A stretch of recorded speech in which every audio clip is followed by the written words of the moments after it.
नमस्कार विद्यार्थी मित्रांनो, माझं नाव आहे अमित सर. तर मी फिजिक्स फॅकल्टी आहे.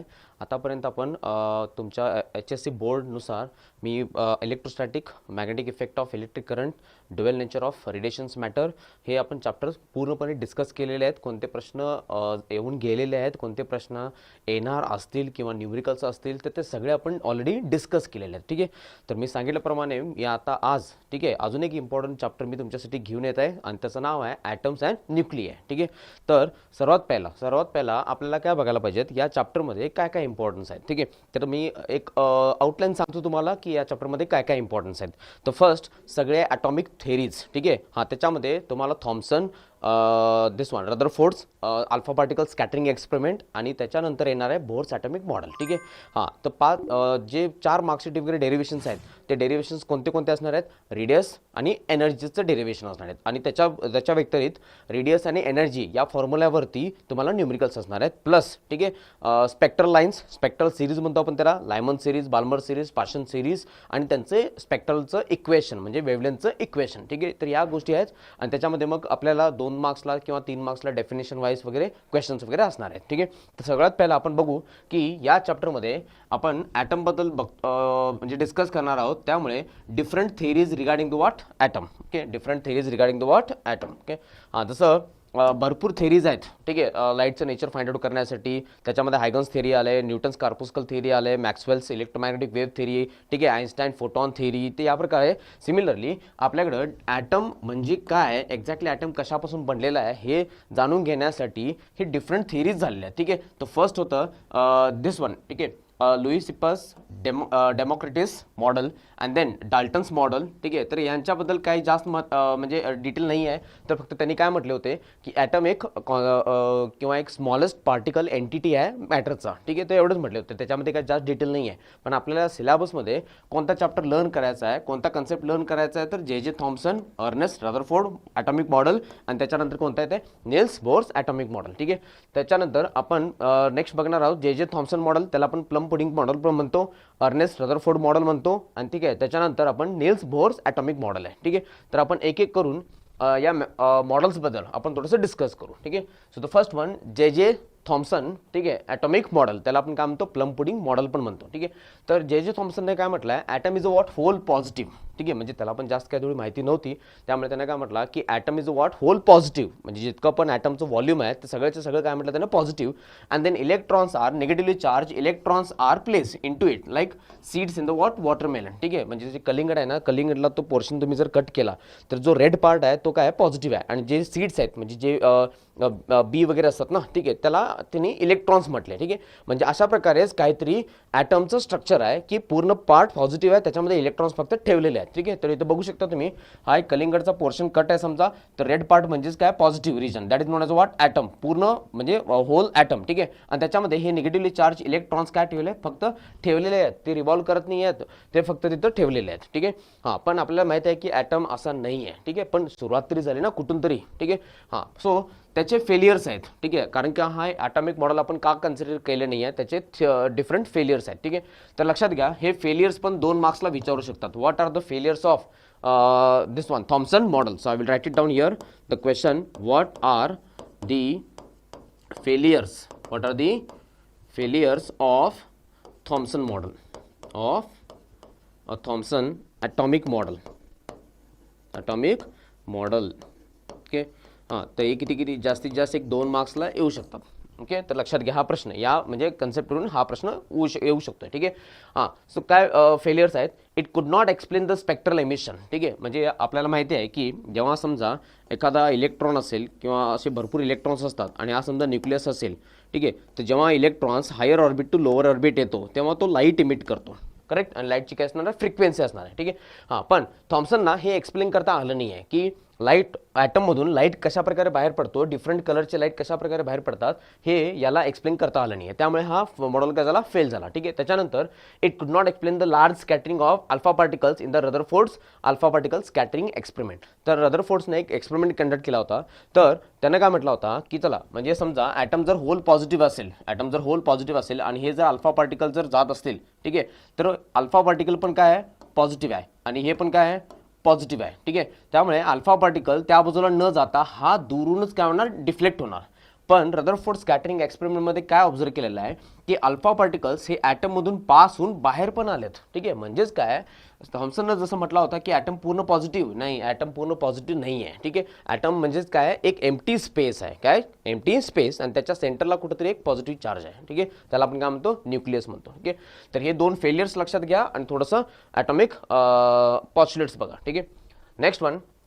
हां, तर नेक्स्ट काय होतं, गिगर मार्सडन एक्सपेरिमेंट. ठीक आहे, गिगर मार्सडन एक्सपेरिमेंट और Rutherford's alpha particle scattering experiment म्हणतो आपण त्याला. ठीक आहे, तर रदरफोर्ड्सनं पण एक एक्सपेरिमेंट कंडक्ट केला होता विथ गिगर अँड मार्सडन. ठीक आहे, हां, तर हे जाणून घेण्यासाठी की ॲटॉमिक स्ट्रक्चर काय आहे, जसं थॉम्सननं म्हटलं होतं तशा प्रकारे ॲटॉमिक स्ट्रक्चर आहे की अजून काही वेगळं आहे. ठीक आहे, हां, तर त्याच्यासाठी हा एक्सपेरिमेंट कंडक्ट केला होता. ही टूक alpha particle, beam of alpha particle, आणि अल्फा पार्टिकल म्हणजेच काय, पॉझिटिव्हली चार्ज हेलियम न्यूक्लियस, म्हणजे हेलियम न्यूक्लियस, हेलियम ॲटम जो असतो त्याच्यामधून इलेक्ट्रॉन्स बाहेर काढलं, जे बाकी राहतंय त्याला आपण काय म्हणतो, अल्फा पार्टिकल्स. आणि अल्फा पार्टिकलचे जे मास आहे ते 4 पटीनं, प्रोटॉनच्या 4 पटीनं आहे, आणि जे अल्फा पार्टिकलवरती चार्ज आहे ते प्रोटॉनच्या 2 पटीनं जास्त आहे. 2 पटीने काय आहे, जास्त आहे. ठीक आहे, हां, तर इथं एक्सपेरिमेंटल सेटअप बघू शकता. इथं एक अल्फा पार्टिकल सोर्स आहे, म्हणजे जिथून अल्फा पार्टिकल्स बाहेर येतात. ठीक आहे, हां, म्हणजे इथून बाहेर यायले ते चारी बाजूनं म्हणजे स्प्रेड होऊन येतात. ठीक आहे, कोणत्या पण डायरेक्शनला ते स्प्रेड होतात.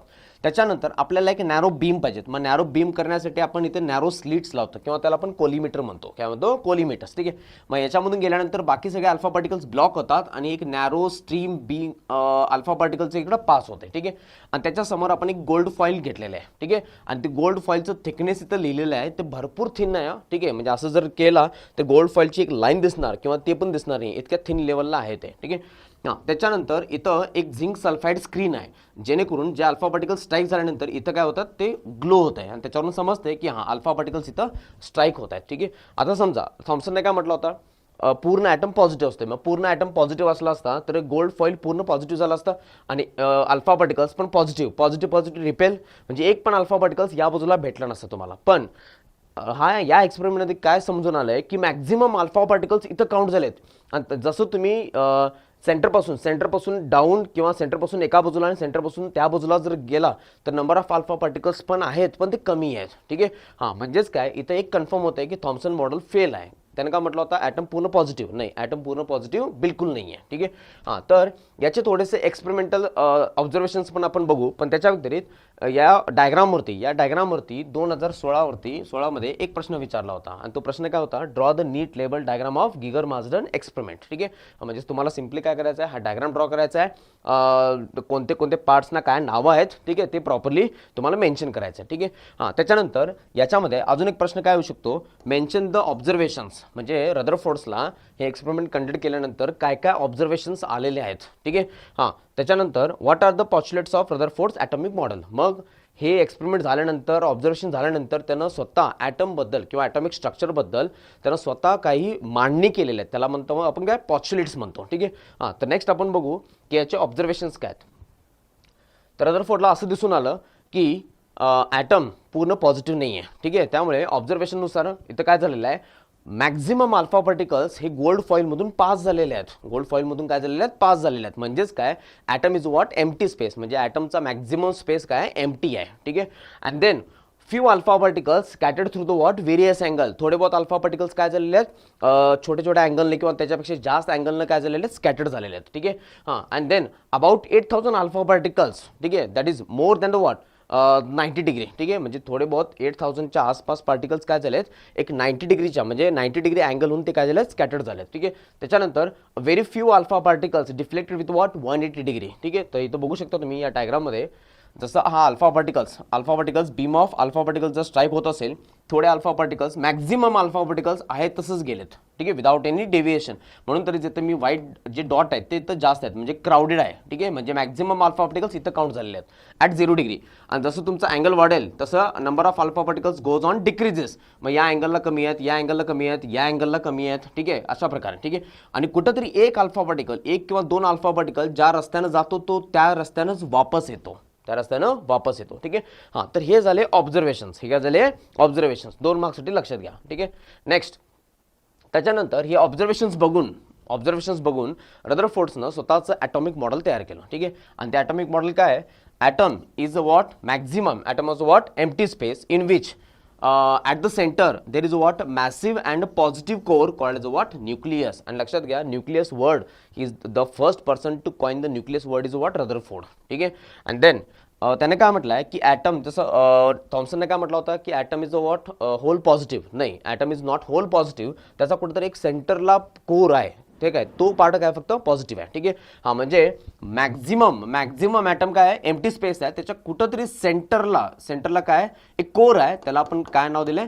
न्यूक्लियस नाव दिलंय. काय नाव दिलंय? न्यूक्लियस नाव दिलंय. ठीक आहे. आणि म्हणून तरच मॅक्झिमम अल्फा पार्टिकल्स या एम्प्टी स्पेस मधूनच जात होते आणि जे अल्फा पार्टिकल्स न्यूक्लियसच्या जवळ जात होते ते डिफ्लेक्ट होत होते. ठीक आहे.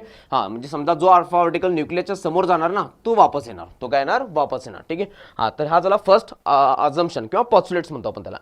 Around the nucleus electrons are revolving around the nucleus in a particular orbit like what? Planets around the sun. जसं सनच्या अराउंड बाकीचे प्लॅनेट्स रिव्हॉल्व करतात, सिमिलरली इलेक्ट्रॉन्स पण या न्यूक्लियसच्या अराउंड एक पर्टिक्युलर ऑर्बिटमध्ये, सर्क्युलर ऑर्बिटमध्ये रिव्हॉल्व करतात, हे त्याचं म्हणणं होतं. ठीक आहे. त्याच्यानंतर थोडे बहुत अजून ऑब्झर्वेशन्स करून वगैरे त्यानं काय केलं? फायनली त्यानं एक डिसाईड केला की मे बी न्यूक्लियसचा साईज 10⁻⁻15 असेल, म्हणजे 1 फर्मी असेल. And then atomic size is what? 10⁻⁻14 metre असेल. ठीक आहे. हां, तर हे त्याचे थोडेसे ऑब्झर्वेशन्स आणि हे त्याचे काय आहेत? पॉस्टुलेट्स आहेत. ठीक आहे. तो दोन्ही लक्षात घ्या, 2-2 मार्क्सला विचारू शकतात. सो नेक्स्ट वन, आता आपण बघू की जसं मी सांगितलं होतं स्क्रीनवरती, ठीक आहे, हे जे स्क्रीन असेल आणि हे बीम ऑफ अल्फा पार्टिकल आहे, तर हे 0 डिग्री आहे. हे काय आहे? ॲक्च्युली 0 डिग्री आहे. ठीक आहे. हां, मग जसं तुम्ही इकडं जाल तसं अँगल गोज ऑन इन्क्रीजेस. मग इथं मॅक्झिमम आहेत अल्फा पार्टिकल्स, इथं काउंटिंग काय आहेत? मॅक्झिमम. आणि इकडून जसं तुम्ही सेंटरपासून इकडे या बाजूला जाल किंवा या बाजूला जाल, the number of counting goes on decreases. ठीक आहे. त्यामुळे इथं लिहिलेलं आहे variation of number of alpha particles with scattering angle. जसं तुमचं अँगल वाढेल तसं नंबर ऑफ अल्फा पार्टिकल्स काय होणार आहेत ते आपण इथं शो केलेलं आहे. ठीक आहे. हां, तर इथं या बाजूला एक्स ॲक्सिसला थीटा आहे 90 डिग्री, 180 डिग्री, आणि इथं number of alpha particles at that particular angle. So as theta increases number of alpha particle goes on decreases. ठीक आहे. आणि इथं 180ला टच नाही करायचं आहे, कारण का 180ला 1-2 पार्टिकल तरी असणारच आहेत. ओके. हां, आणि रदरफोर्डच्या एक्सपेरिमेंटवरून समजते की अल्फा पार्टिकल्स मॅक्झिमम पास का झालेत, थोडे बहुत डिफ्लेक्ट का झालेले आहेत. ठीक आहे. तर इथं बघू शकता हे सगळे अल्फा पार्टिकल आहेत. ठीक आहे. आणि they are moving towards what? Nucleus. हे गोल्डचं न्यूक्लियस आहे आणि हे त्याचं सेंटर गोल्डचं ॲटम आहे आणि ते काय? न्यूक्लियस सेंटर आहे. ठीक आहे. त्यामुळे बघू शकता मॅक्झिमम रदरफोर्डने काय म्हटलं होता की मॅक्झिमम ॲटम हे काय? एम्प्टी स्पेस आहे. त्या ॲटममधूनच, त्या एम्प्टी स्पेसमधूनच मॅक्झिमम अल्फा पार्टिकल्स जायला आहेत, म्हणून तर 0 डिग्रीला मॅक्झिमम काउंट होतात. थोडे बहुत अल्फा पार्टिकल्स न्यूक्लियस पासून दूर आहेत. मग अल्फा पार्टिकल म्हणजे पॉझिटिव्ह, न्यूक्लियस म्हणजे पॉझिटिव्ह थोडंसं रिपेल होतात. ठीक आहे. आणि अल्फा पार्टिकल जर थोडंसं दूर असेल तर ते कमी रिपेल होतात. काय होतात? कमी रिपेल होतात. आणि जो अल्फा पार्टिकल एक्झॅक्टली न्यूक्लियसच्या सेंटरला जात आहे, म्हणजे हेड ऑन कोलिजन, म्हणजे समोर, तो अल्फा पार्टिकल आहे तसं वापस येतो. तो वापस येतो. ठीक आहे. त्यामुळे हे पिक्चर समजून घ्या. हर एक अँगलला अल्फा पार्टिकल्स काय झाले? डिफ्लेक्ट झालेले आहेत. आणि मॅक्झिमम अल्फा पार्टिकल्स इथं स्क्रीनवरती 0 डिग्रीलाच भेटणार आहेत. ओके. हां, तर हा डायग्राम आणि हे तुमचं व्हेरिएशन. आणि थीटावरती हे कसं डिपेंड असतंय? Number of alpha particles at that particular angle is nothing but the what? Inversely proportional to the 4th power of sine theta by 2 असते. Sine theta by what? 2. Okay. So diagram फक्त लक्षात घ्या. Next is okay. हां, तर रदरफोर्डच्या एक्सपेरिमेंटवरून एक simple concept आपल्याला समजून येते, ते म्हणजे काय? Distance of closest approach. ठीक आहे. तर सगळ्यात पहिला मी इथं सांगतो तुम्हाला की डिस्टन्स ऑफ क्लोजेस्ट अप्रोच म्हणजे काय. समजा हे जर गोल्ड न्यूक्लियस आहे, हे काय? Gold nucleus. ठीक आहे. आणि हा आहे अल्फा पार्टिकल. हा काय आहे? Alpha particle. आता अल्फा पार्टिकल पण पॉझिटिव्ह, गोल्ड न्यूक्लियस पण काय असते? पॉझिटिव्ह. आता अल्फा पार्टिकल इथून जात आहे म्हणजे याच्याकडं मॅक्झिमम कायनेटिक एनर्जी आहे. कोणती एनर्जी? Maximum kinetic energy. आता जसं हा अल्फा पार्टिकल म्हणजे Wien it is moving towards the nucleus, ठीक आहे, थोडंसं रिपल्सिव्ह फोर्स लावणार आणि हे न्यूक्लियस काय करणार? याला थांबवायचा प्रयत्न करणार, म्हणजे रोखणार. ठीक आहे. कारण का? Repulsive force. हां, म्हणजे जसं हा अल्फा पार्टिकल इथं जात आहे त्याचं स्पीड गोज ऑन डिक्रीजेस आणि तो इथं कम्प्लिटली थांबतो. ठीक आहे. हां, म्हणजे एखादा चार्ज पार्टिकल दुसऱ्याच्या इलेक्ट्रिक फील्डमध्ये, दुसऱ्या चार्ज पार्टिकलच्या इलेक्ट्रिक फील्डमध्ये जर थांबला असेल, म्हणजे हा अल्फा पार्टिकल इथं आहे. ठीक आहे. आणि अल्फा पार्टिकलवरती चार्ज काय असते? 2 टाइम्स E आणि न्यूक्लियसवरती चार्ज काय असते? ZE. ठीक आहे. आता न्यूक्लियसचे सेंटर आणि अल्फा पार्टिकल जिथं थांबलेलं आहे त्यांच्यामधलं डिस्टन्स जे असतंय त्याला आपण काय म्हणतो, डिस्टन्स ऑफ क्लोजेस्ट अप्रोच. ठीक आहे. तर इथं समजून घ्या, अल्फा पार्टिकल जो स्पीडने येत आहे, ज्या कायनेटिक एनर्जीनं तो येत आहे न्यूक्लियस जवळ, एक पॉईंट पर्यंत येतो, थांबतो बिकॉज ऑफ रिपल्सिव्ह फोर्स, आणि जिथं थांबतो तिथून पासून ते सेंटर, न्यूक्लियसचा जो सेंटर असतो ते जे डिस्टन्स असते त्यालाच आपण काय म्हणतो, डिस्टन्स ऑफ क्लोजेस्ट अप्रोच. ठीक आहे. हा म्हणजेच काय, the total kinetic energy is converting to what, potential energy. Total kinetic energy is converting to what, potential energy. ठीक आहे. आणि जेव्हा दोन चार्जेस एक पर्टिक्युलर डिस्टन्सला येऊन थांबलेले असतात तेव्हा त्यांच्यामध्ये पोटेन्शियल एनर्जीचा फॉर्म्युला आपल्याला माहिती आहे, इलेक्ट्रोस्टॅटिकमध्ये बघितला आहे. This is charge Q1 and this is charge Q2. मग पोटेन्शियल एनर्जीचा फॉर्म्युला काय येत आहे, मायनस, ठीक आहे, किंवा आपण Q1 Q2 बाय R. पण इथं Q1 means what, charge on the alpha particle, Q2 means what, charge on the what, nucleus. त्यामुळे दोघांचं मल्टिप्लाय करायचं आहे. ठीक आहे. हां, तर according to this it is the minimum or it is the distance from the center of the nucleus at which alpha particle stops and retrace backward. ठीक आहे. म्हणजे अल्फा पार्टिकल जाणार इथं तो थांबणार, ठीक आहे, आणि इथून तो वापस येणार. ठीक आहे. म्हणजे जिथं थांबलेला आहे तिथून पासून ते न्यूक्लियसच्या सेंटरमध्ये जे डिस्टन्स असते त्याला आपण काय म्हणतो, distance of closest approach. Or else it is a distance at which in front of the what, nucleus, at which the whole kinetic energy is converted to what, potential energy. ठीक आहे. त्यामुळे इथं law of conservation of energy लागतो. ठीक आहे. त्यामुळे आपण एक इक्वेशन डिराईव्ह करू शकतो, the whole kinetic energy is converted to what, potential energy. हा, मग के मॅक्स मॅक्झिमम आहे. ठीक आहे. आणि ते पोटेन्शियल एनर्जीचा फॉर्म्युला काय येतं, K into what, ZE multiply by 2E divided by what, R. ठीक आहे. आपण त्याला काय करतो, R0 घेतो. ठीक आहे. मग आपलं टार्गेट काय आहे, R0. So R0 is nothing but the what, 2kZE square divided by k max, maximum kinetic energy. So this is the expression for the distance of closest approach. ठीक आहे. समजलं. ठीक आहे. तर सिंपल आहे, अल्फा पार्टिकल येतो maximum kinetic एनर्जीनं, because of repulsive force त्याचं डिॲक्सिलरेशन होतं आहे आणि तो एक पर्टिक्युलर पॉईंटपर्यंत येऊन थांबतो, वापस जातो. ज्या पॉईंटला तो थांबतो तिथून ते न्यूक्लियसचे जे सेंटर आहे त्यांच्यामध्ये जे गॅप आहे त्याला आपण काय म्हणतो, डिस्टन्स ऑफ क्लोजेस्ट अप्रोच. म्हणजे अल्फा पार्टिकल कमीत कमी किती डिस्टन्सला येऊन तो वापस गेलेला आहे त्याला आपण काय म्हणतो, डिस्टन्स ऑफ क्लोजेस्ट अप्रोच. ठीक आहे. हां, तर हे डिस्टन्स आहे म्हणजे युनिट काय असणार आहे, मीटर. काय असणार आहे, मीटर.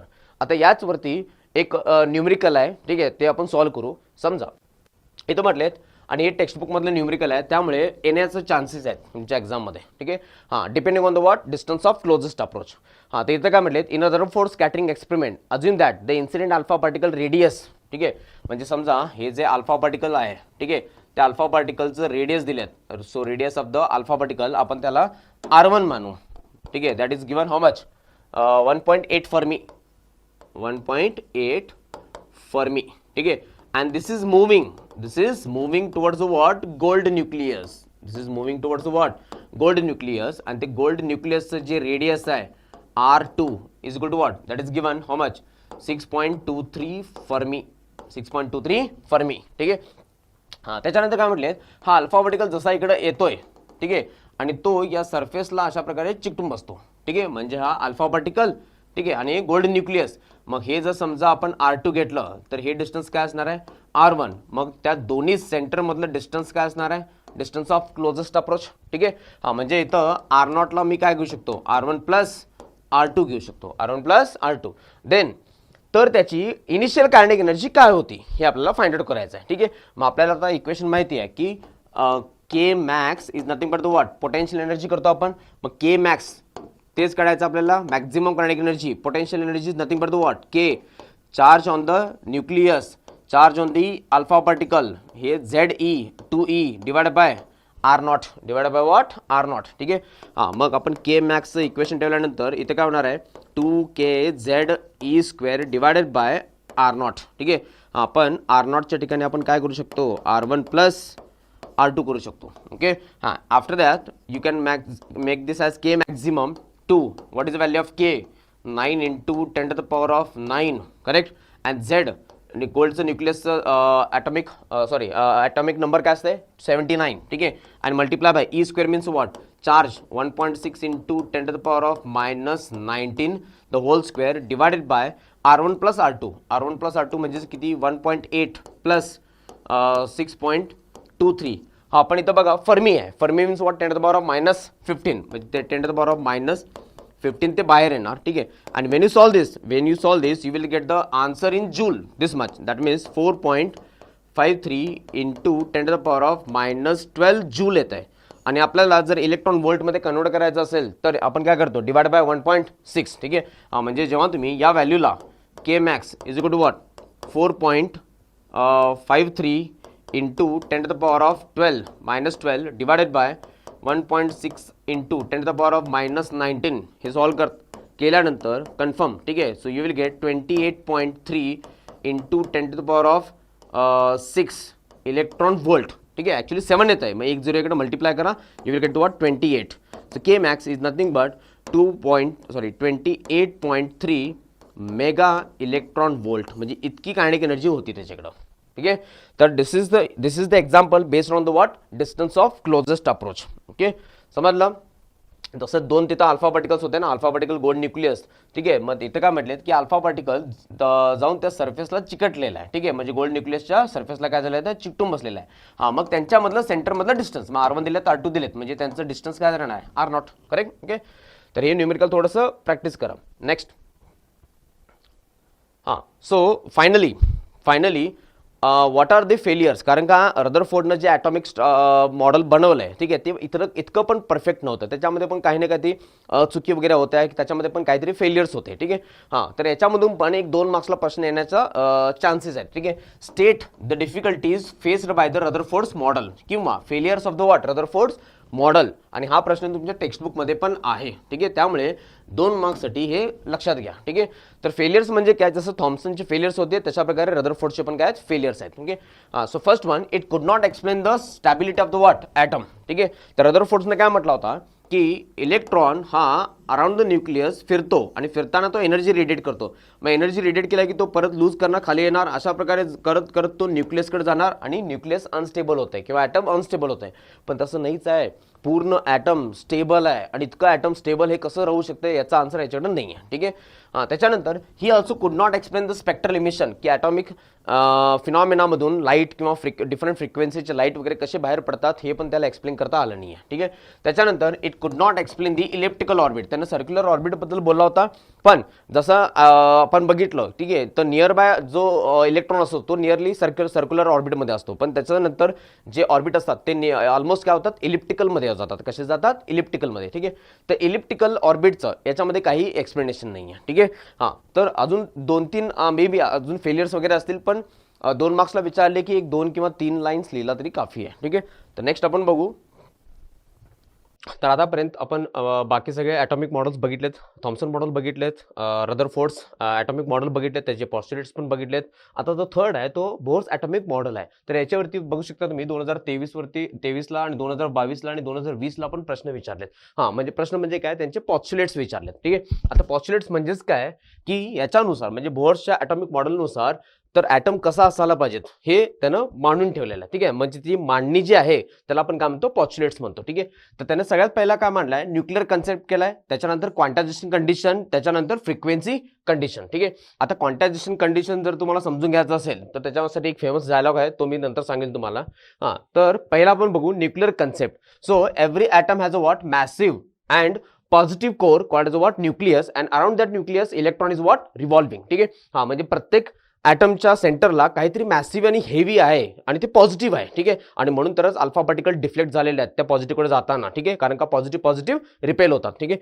हां, तर तो कोर जो आहे तो पॉझिटिव्ह आहे आणि मॅसिव्ह आहे आणि त्या कोरला काय नाव दिलं होतं, रदरफोर्ड्सनं न्यूक्लियस म्हटलं होतं. ठीक आहे. आणि त्याच न्यूक्लियसच्या अराउंड इलेक्ट्रॉन्स हे फिरतात, जसं सगळे प्लॅनेट्स सनच्या अराउंड फिरतात त्याच प्रकारे हे सगळे इलेक्ट्रॉन जे आहेत त्या न्यूक्लियसच्या अराउंड फिरतात. ठीक आहे.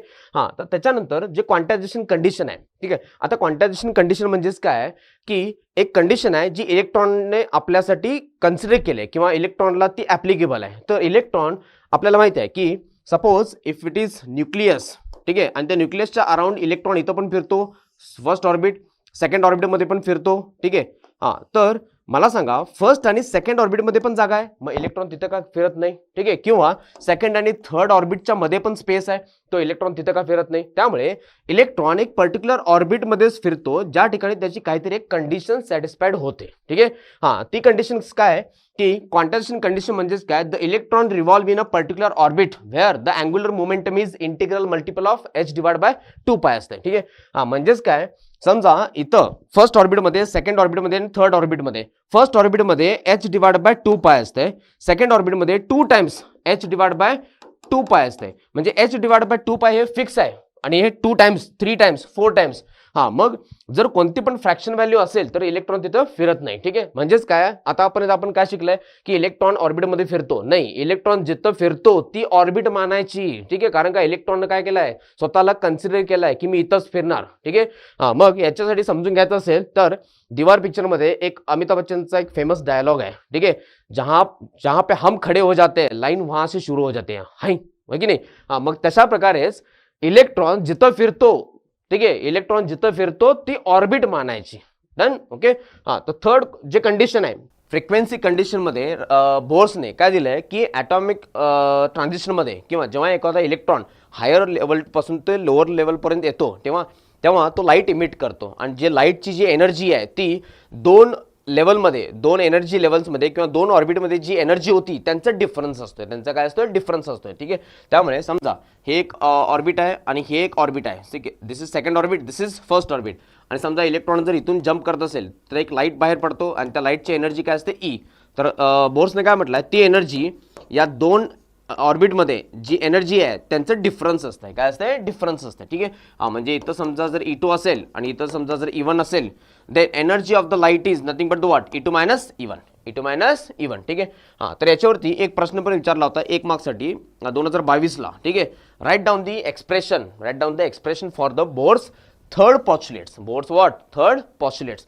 तसंच write down the equation for the Bohr's second postulates. ठीक आहे, त्यामुळे हे इक्वेशन्स सरळ सरळ 1 मार्क्सला विचारले होते. ठीक आहे, त्यामुळे हे इक्वेशन लक्षात घ्या. H nu means what, the energy of the light which is emitted or photon energy is equal to what, E2 minus E1. Okay, तर नेक्स्ट बघू आपण. हां, तर नेक्स्ट इम्पॉर्टंट पार्ट याच्यामध्ये जर बघितला तर ओके, सो हां, derive the expression for the radius of the nth Bohr orbit in hydrogen atom. 2022 आणि 2015ला हा प्रश्न विचारला होता. ठीक आहे, हां, तर रेडियसचं इक्वेशन प्लस याच्यामधून या इक्वेशन मधून न्यूमरिकल्स पण आहेत. और there are what, some numericals also. Okay, हां, तर सगळ्यात पहिला आपण बघू की बोर्सनं आपले जे क्वांटायझेशन कंडिशन असेल किंवा अजून बाकी पॉस्ट्युलेट्स वगैरे घेऊन कोणत्या पण म्हणजे हायड्रोजन ॲटम, स्पेशली हायड्रोजन ॲटममध्ये कोणता पण एक ऑर्बिट असेल तर त्याचं रेडियस किती असणार आहे, सेकंड ऑर्बिटचं रेडियस किती असणार आहे, थर्ड ऑर्बिटचं रेडियस किती असणार आहे, तर हे याचं डेरिवेशन आपण डिराईव्ह करू. ठीक आहे, suppose this is the what electron which is having a charge E and which is revolving with velocity V in a particular orbit R. In a particular orbit what? R. Okay. आता मला सांगा, हा जो electron आहे तो न्यूक्लियसकडे attract होत आहे कारण का हे इलेक्ट्रॉन निगेटिव्ह आहे. So positive and negative attract each other. पण हा इलेक्ट्रॉन इकडे न येता तो तिथंच फिरत आहे कारण का एक सेंट्रिपिटल फोर्स पण येतोय. ठीक आहे, त्यामुळे आपण सरळ सरळ इक्वेशन काय करायचं आहे, सेंट्रिपिटल फोर्स, ते इथून सुरुवात करतो मी. Centripetal force must be balanced by the what, electrostatic force. ठीक आहे, आणि सेंट्रिपिटल फोर्सचं इक्वेशन काय, mv square by r is equal to what, k charge on the nucleus, ze charge on the electron and then divided by what, r square, divided by what, r square. ठीक आहे, आता इथं centripetal force मध्ये हे तर r इथं एक r cancel होणार आहे. ठीक आहे, एक r राहतं इथं, त्यामुळे mv square is equal to what, 2k z, so we will take this as so it becomes what, z kz e square, what, kz e square divided by r, divided by what, r. ठीक आहे, आपलं target काय आहे, r, त्यामुळे r इकडे घ्या. So r is equal to what, kz e square divided by m into v square, m into what, v square. ठीक आहे, आता आपल्याला माहित आहे from Bohr's second postulates, from Bohr's second postulates, Bohr's what, second postulates. अच्छा, second postulates काय सांगतो, mvr is equal to what, nh divided by 2π. ठीक आहे, आता इथून आपल्याला काय करायचं आहे, v बाहेर काढायचं आहे. ठीक आहे, हां, मग समजा मी जर इथून v बाहेर काढलं तर काय होणार आहे, NH डिवाइड बाय, ठीक आहे, हे 2 पाय इथंच राहणार. So it becomes what 2 pi m into R, 2 pi m into what R. ठीक आहे. हां, आता आपल्याला इथं व्ही स्क्वेअर रिप्लेस करायचा आहे. ठीक आहे. So I will make this as r is equal to what KZE square divided by m. हां, आता व्ही स्क्वेअरच्या बदली काय ठेवू शकतो मी इथं NH divided bye 2 pi m into r the whole square. Okay. हां, so r is equal to what KZE square, correct, multiply by 4 pi square m square आणि हे r square whole divided by m n square h square. समजलं इथं काय झालं, याचं square केल्यानंतर हे पण स्क्वेअर होणार आणि हे वरच्या बाजूला जाणार. ठीक आहे. आणि हे बाकी आहे तसंच m n square h square, m n square h square. ठीक आहे. आता कॅन्सल काय काय होतंय बघा. ठीक आहे. So if you consider this one, if I cancel this m, एक m इथं कॅन्सल होत आहे. ठीक आहे. अँड देन r, आता k ची व्हॅल्यू काय आहे 1/4 पाय, 1/4 पाय ॲप्सिलॉन नॉट, ते पण इथं ठेवतो मी. z e स्क्वेअर हे 4 pi square m into R. ठीक आहे. m into what r square and divided by n square h square. अच्छा, एक आर इथून पण कॅन्सल होत आहे. ठीक आहे. अँड देन 4 कॅन्सल, 1 पाय कॅन्सल आउट, त्यामुळे हे n स्क्वेअर h स्क्वेअर इकडं आलं, n स्क्वेअर h स्क्वेअर इकडं आलं. ठीक आहे. आता फक्त इथं r एक राहिलं, बाकी सगळे टर्म्स इकडं बाजूला इकडं खाली घ्या. ठीक आहे. तर इथं काय राहिलंय, पाय एक राहिलंय m. ठीक आहे. पाय देन 1m इज लेफ्ट. ठीक आहे. And then z e square, pi m z e square is equal to what r, is equal to what r. ठीक आहे. त्यामुळे फायनल इक्वेशन जे आहे r is equal to what n square h square divided by pi m z e square. This is the equation for the radius in nth orbit. ठीक आहे. पहिला तुम्ही r ला काढा, त्याच्यानंतर तुम्ही काय करायचं आहे r n म्हणून शिफ्ट करायचं आहे. ठीक आहे. आता इथं बघितला n फक्त चेंज होते, म्हणजे प्रिन्सिपल क्वांटम नंबर चेंज होते, म्हणजे radius in the nth orbit is directly proportional to what square of the principal quantum number, square of the what principal quantum number. ठीक आहे. नेक्स्ट, आता h कॉन्स्टंट आहे, पाय constant आहे, m constant आहे, z पण कॉन्स्टंट आहे आणि e कॉन्स्टंट आहे. फॉर हायड्रोजन z ची व्हॅल्यू काय असते 1, z ची व्हॅल्यू काय असते 1, आणि बाकी सगळे जर मी कॉन्स्टंट ठेवले.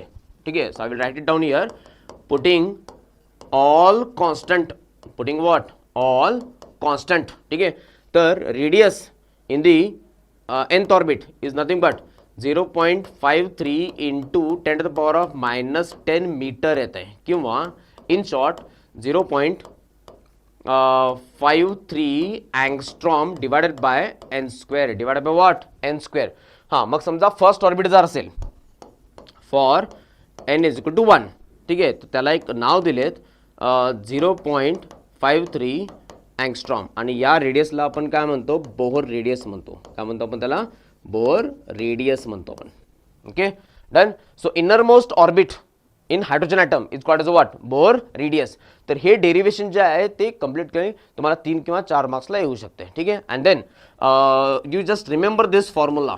ठीक आहे. आता कोणत्या पण ऑर्बिटचा तुम्ही रेडियस काढू शकता, फक्त फर्स्ट ऑर्बिट माहिती पाहिजे, second orbit, third orbit, fourth orbit, fifth orbit, त्याप्रकारे तुम्ही हे फाइंड आउट करू शकता. ठीक आहे. तर याच बेसवरती आपण काय करूया, थोडंसं एक न्यूमेरिकल्स वगैरे सॉल्व्ह करूया.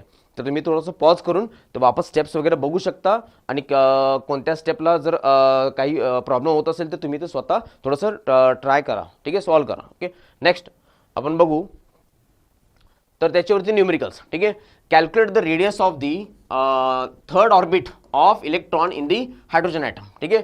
आता आपल्याला माहिती आहे की रेडियसचं इक्वेशन काय आहे, radius in the nth orbit is nothing but 0.53 into 10 to the power of -10 divided by n square आहे. ठीक आहे. हां, मग इथं काय म्हटलेत, n is equal to what 3 म्हटलेत, थर्ड ऑर्बिट. ठीक आहे. हां, so radius in the third orbit is nothing but 0.53 into 10 to the power of -10 divided by 3 the whole square. So you will get 0.53 into 10 to the power of -10 divided by 9. ठीक आहे. आणि when you solve this you will get 0.4, तिथं मी answer लिहिलं already, 77 into 10 to the power of -9 होत आहे. अच्छा, थोडं बहुत इकडे सगळं सॉल्व्ह केलं ना, so you will get the what near by decimal points काहीतरी मिळतात, त्याच्यावरून ते -10चं इथं -9 झालेलं आहे. आणि -9 म्हणजेच काय, ते radius in the third orbit is nothing but the what 0.477 nanometre येते. So this is the radius in the third orbit. Okay. हां, तर similarly next is same question विचारले. ठीक आहे. The radius of the third Bohr's orbit is 0.477 calculate the radius in the second orbit. Calculate the radius in the what second orbit. Okay, तर आपल्याला माहिती आहे की radius in the nth orbit is directly proportional to 1/n². ठीक आहे, आता हेच equation आपण लावूया. ठीक आहे, so radius in the third orbit is inversely proportional to 1/3² and radius in the second orbit is inversely proportional to what n to the whole square. आता दोन्ही इक्वेशन डिवाइड करा म्हणजे radius in the second orbit divided by radius in the third orbit is equal to what n3² divided by n2 the whole square. So radius in the second orbit काढायला पाहिजे आपल्याला. ठीक आहे, हां, so radius in the second orbit is nothing but r3 multiply by third orbit म्हणजेच काय होणार आहे 3² आणि इथं काय होणार आहे 2². So radius in the second orbit is, आता थर्ड ऑर्बिटमध्ये ऑलरेडी दिलेत 0.477 नॅनोमीटर मल्टिप्लाय बाय 9/4. ठीक आहे, आणि Wien you solve this you will gate as radius in the second orbit is 2.120 angstrom. ठीक आहे, तर हे थोडंसं कन्वर्जन फॅक्टर आहे ते तुम्ही करा. ओके, -9 येतं आहे पण हे सॉल्व केल्यानंतर एक डेसिमल पॉईंट येतो 21 पॉईंट समथिंग किंवा 0.2 समथिंग, ते फक्त अँगस्ट्रॉममध्ये लिहिलेले आहेत. ठीक आहे, तर हा न्यूमेरिकल तुमच्या टेक्स्टबुकमधला आहे, solved example, and this numerical was asked in 2023. Okay, त्यामुळे हा फॉर्म्युला लक्षात घ्या. ओके, आणि या आन्सर कशामध्ये येते मीटरमध्ये येते. कशामध्ये मीटरमध्ये. ओके, तर नेक्स्ट आपण बघू. हां, तर आपल्याला माहिती आहे की electron is revolving around the nucleus in a particular orbit. मग एक राऊंड कंप्लीट करण्यासाठी किती टाइम लागतो त्याला आपण काय म्हणतो टाइम पिरियड. आणि किती एका सेकंडमध्ये किती रेव्होल्यूशन होतात त्याला आपण काय म्हणतो फ्रिक्वेन्सी म्हणतो. ठीक आहे, त्यामुळे time period revolution of the electron that is nothing but time required to complete one revolution and the frequency of revolution is nothing but the what number of revolution in 1 second. ठीक आहे, तर आपल्याला माहिती आहे की एखादा object जर सर्कलमध्ये फिरत असेल तर सर्कम्फरन्स जे येत आहे म्हणजे इथं काय speed is equal to what distance upon time लावू शकतो. मग स्पीड कोणत्या व्हेलॉसिटीने जात आहे v. Distance means what circumference of the circle. ठीक आहे, हां 2πr डिवाइडेड बाय t. हां, मग t काय असणार आहे 2πr डिवाइडेड बाय v असणार आहे. ठीक आहे, हां, so this is the time period equation where r is nothing but the what radius and v is nothing but the what velocity. ठीक आहे, आता त्याच्यामध्ये हे इक्वेशन आता मी ऑलरेडी जस्ट डिराईव्ह केलं आहे. ठीक आहे, त्याच्यामध्ये तुम्ही रेडियस ठेवू शकता जे आपण ऑलरेडी डिराईव्ह केलेलं आहे and then velocity in the nth orbit, तर हे इक्वेशन पण ठेवू शकता तुम्ही. ठीक आहे, ऑर एल्स रेडियसच्या ठिकाणी तुम्ही हे पण देऊ शकता 0.53 into 10 to the power of -10. ठीक आहे, and then sorry n square. Okay, तर एक करेक्शन घ्या तिथं, it is directly proportional to what n² आहे. समजलं. तर इथं बघू शकता ते n² आहे. ठीक आहे, डायरेक्टली प्रोपोर्शनल टू n². त्यामुळे इथं इक्वेशनमध्ये हे मल्टिप्लाय बाय n² करा, not divide by n². Okay, done. थोडंसं करेक्शन करून घ्या, ऑलमोस्ट बाकी सगळे स्टेप्स काय आहेत सेम आहेत. म्हणजे इथं मल्टिप्लाय बाय 3² इथे काय होणार आहे 9². तर हे तुमचं आन्सर येणार आहे. ठीक आहे, आणि याच्यामध्ये पण same it is not inversely proportional directly proportional to n². म्हणजे इथं काय होणार आहे n3 द होल स्क्वेअर आणि इथं n2 दी होल स्क्वेअर. ठीक आहे, म्हणजे इथं आहे तसं येणार फक्त. ठीक आहे, म्हणजे इथं काय होणार आहे n2 the whole square n3 the whole square. ठीक आहे, so you will get the what n2 means 4 divide by 9. Definitely you will get this answer. Okay, थोडंसं करेक्शन करून घ्या. हां, सो नेक्स्ट टाइम पिरियड. ठीक आहे, तर टाइम पिरियडच्या इक्वेशनमध्ये हे तुम्ही इक्वेशन्स ठेवू शकता किंवा हे इक्वेशन ठेवलं तरी चालतंय. ऑर एल्स व्हेलॉसिटीचं पण एक इक्वेशन येतं आहे that is nothing but c divided by 137 times n येतं आहे. ठीक आहे, तर हे इक्वेशन पण इथं तुम्ही प्लेस करू शकता. जर फॉर्म्युलामध्ये असेल तर हे प्लेस करा. अँड देन फ्रिक्वेन्सी म्हणजेच काय how many number of revolution in 1 second, त्याला आपण कसं रिप्रेझेंट करतो 1/t न रिप्रेझेंट करतो. ठीक आहे, तर याच्यावरती पण न्यूमेरिकल्स विचारले होते. तर इथं बघू शकता 2024ला पण विचारलेत आणि 2025ला पण विचारलेत 3 मार्क्ससाठी. कोणत्या फॉर्म्युल्यावरती टाइम पिरियड आणि फ्रिक्वेन्सी. तर इथं काय म्हटलेत an electron of hydrogen atom stay in the what orbit 10 to the power of -8 seconds. ठीक आहे, म्हणजे एक इलेक्ट्रॉन आहे. ठीक आहे, तो इलेक्ट्रॉन या ऑर्बिटमध्ये, ठीक आहे कोणत्या ऑर्बिटमध्ये n is equal to second ऑर्बिटमध्ये तो किती वेळ राहतोय. ठीक आहे, तो राहतोय 10 to the power of -8 seconds. मग या 8 सेकंड्समध्ये -8 सेकंड्समध्ये त्याचे किती राऊंड्स होतात, किती रेव्होल्यूशन होतात ते विचारले. ठीक आहे, हां, मग इथं काय काय दिलेत आता velocity of the electron in the nth orbit and the radius of the what electron in the nth orbit. मग सरळ सरळ आपण फॉर्म्युला काय यूज करू शकतो time period is equal to what 2πr divided by v. So time period is nothing but 2 multiplied by 3.14 multiplied by radius is how much 2.14 into 10 to the power of minus 10 and whole divided by v. Velocity is how much? 1.07 into 10 to the power of 6. ठीक आहे. Okay. हां, तर हे जेव्हा answer येतोय तेव्हा हे काय मिळतं तुम्हाला? हे टाइम पिरियड मिळतंय. हे काय भेटतंय? Time period. पण आपल्याला टाइम पिरियड विचारलेत का? नाही आहे. ठीक आहे. त्यामुळे आपण सरळ सरळ काय करूया? फ्रिक्वेन्सी काढूया. कारण की किती रेव्होल्यूशन म्हटले तिथं, म्हणजे हे काय होणार आहे? v डिवाइड बाय 2 पाय. ठीक आहे. So f is nothing but 1.07 10 to the power of this is 6. ठीक आहे. and then 2 pi r multiply by 3.14 into radius is how much? 2.14 into 10 to the power of minus 10. ठीक आहे. आणि हे जेव्हा तुम्ही सॉल्व करता तेव्हा फ्रिक्वेन्सी जे तुम्हाला आन्सर येत आहे. ठीक आहे. So I will tell you that answer. So it is nearly, you will get 7.9 into 10 to the power of 14. 7.9 into 10 to the power of 14 hertz. म्हणजे हे 1 सेकंडला झाले. 1 सेकंडला इतके रेव्होल्यूशन. पण त्यांचा प्रश्न काय आहे? 10 to the power of minus 8 मध्ये किती असणार? म्हणजे एका सेकंडमध्ये इतके सेकंड्स, इतके रेव्होल्यूशन. तर 10 to the power of minus 8 मध्ये काय असणार? सरळ सरळ मल्टिप्लाय करतो ना आपण. ठीक आहे. हां, so therefore number of revolution in 10 to the power of minus 8 second. मग सरळ सरळ आपण काय करतो? नंबर ऑफ रेव्होल्यूशन म्हणजे आपण स्मॉल एन म्हणू. ठीक आहे. हां, मग frequency multiply by time. Frequency multiply by what? Time. म्हणजे 7.9 into 10 to the power of 14 multiply by किती टाइम आहे? 10 to the power of minus 8 seconds. So number of revolution is nothing but 7.9 into 10 to the power of 6 रेव्होल्यूशन्स. ठीक आहे. म्हणजे इतके रेव्होल्यूशन्स होणार आहेत. बरोबर. ठीक आहे. आता सेकंड प्रश्न पण बघू शकता. An electron hydrogen stays in 10 to the power of minus 8 seconds. Then calculate the number of revolution around the nucleus in that time. ठीक आहे. पण इथं प्रश्न थोडासा वेगळा आहे. इथं velocity रेडियस नाही दिलेत. मग आपण काय करतो? velocity रेडियस नाही दिलेत की आपण तो फॉर्म्युला यूज करायचा आहे. ठीक आहे. त्यामुळे हा न्यूमेरिकल तुम्हाला समजला असेल. हे सिंपल आहे. या फॉर्म्युल्यावरती तो डिपेंड आहे. सरळ v दिलेत, r दिलेत, फाइंड आउट करा. तुम्हाला हे मिळणार एका सेकंडमध्ये. मग एका सेकंडमध्ये इतके तर 10 to the power of minus 8 मध्ये किती? सरळ आपण मल्टिप्लाय करतो. ठीक आहे. त्याच्यानंतर जो सेकंड फॉर्म्युला आहे, ठीक आहे, तर सेकंड पण मी तुम्हाला सॉल्व कसा करायचं सांगतो. तर सरळ सरळ आपण फ्रिक्वेन्सीचा फॉर्म्युला घ्यायचा आहे. ठीक आहे. v divide by what? 2 पाय r. आणि मी काय सांगितलं होतं? v च्या ठिकाणी काय करायचं आहे?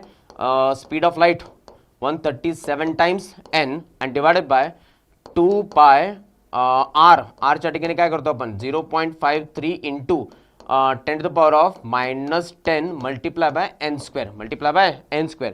आता हे जे फ्रिक्वेन्सी आहे, ठीक आहे, तर आता हे सगळे व्हॅल्यूज खालीच राहणार. So c divide by 137.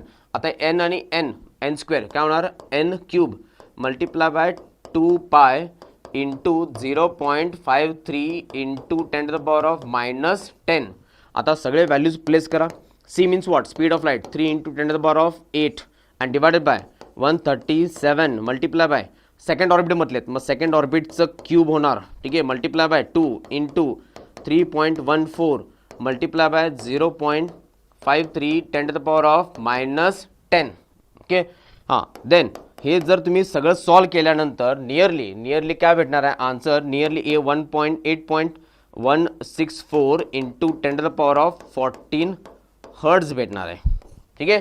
हां, म्हणजे हे झाले number of revolution in 1 second. पण त्यांचा क्वेश्चन काय? How many number of revolution in 10 to the power of this one 10 to the power of minus 8 seconds. तो ऑलरेडी फ्रिक्वेन्सी किती झालेली आहे? So frequency is 8.164 into 10 to the power of 14 hertz. ठीक आहे. मग 10 to the power of minus 8 मध्ये किती revolution? मग सरळ सरळ आपण काय करतो? मल्टिप्लाय करतो ना त्याला. म्हणजे 8.164 into 10 to the power of this is 14 10 to the power of 14 into 10 to the power of minus 8. So frequency is nothing but number of revolution 8.164 into 10 to the power of 6 number of revolution in 10 to the power of minus 8 seconds. ठीक आहे.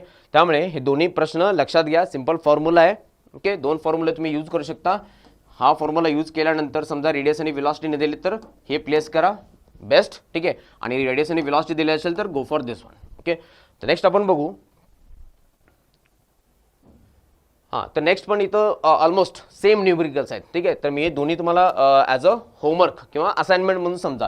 तर या दोघांच्यामध्ये तुम्हाला same formula use करायचा आहे. Frequency, ठीक आहे, what is the calculate the frequency of revolution. इथं नंबर ऑफ रेव्होल्युशन नाही काढायचा, फ्रिक्वेन्सी काढायचा. मग फ्रिक्वेन्सीचा फॉर्म्युला काय, व्ही डिवाइड बाय 2πr. ठीक आहे. तर इथं बघू शकता या प्रश्नाला मी व्ही, आता व्ही दिलेत, फर्स्ट ऑर्बिट म्हटलेत. ठीक आहे.